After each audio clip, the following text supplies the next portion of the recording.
నువ్వు బైబిల్ చదవాలి. దివారాత్రము దేవుని మాటలు నువ్వు అర్థం చేసుకుంటూ ఉంటే, గ్రహిస్తూ ఉంటే, దేవునితో నీకున్న బంధం, సహవాసం బలపడుతుంది. కానీ మనకున్న జబ్బు ఏంటి?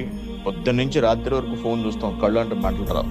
బైబిల్ తీస్తే మాత్రం కళ్ళు అంటే మంటలు వచ్చి నీళ్లు వచ్చేస్తుంటాయండి. మరి బైబిల్లో ఏమన్నా కారం ఉందో లేకపోతే మరి ఇంకేంటో అర్థం కాదు. కానీ బైబిల్ తీయగానే వేడి చేసేది, మనకి వేడి చేసేసి కళ్ళంటి నీళ్ళు వచ్చేస్తాయి. మొబైల్ చూస్తున్నంతసేపు వేడి చేయదు ఒంటికి. మనం బైబిల్ చదువుతున్నప్పుడు ఆయన మనపై తన ప్రభావాన్ని చూపిస్తారు. మనం బైబిల్ చదువుతూ ఉంటే ఆయన మన మనోనేత్రాలు వెలిగిస్తారు. మన లోపలికి వాక్యం వెళుతుంది. ఎక్కడికి వెళుతుంది? ఎక్కడెక్కడికి వెళుతుంది?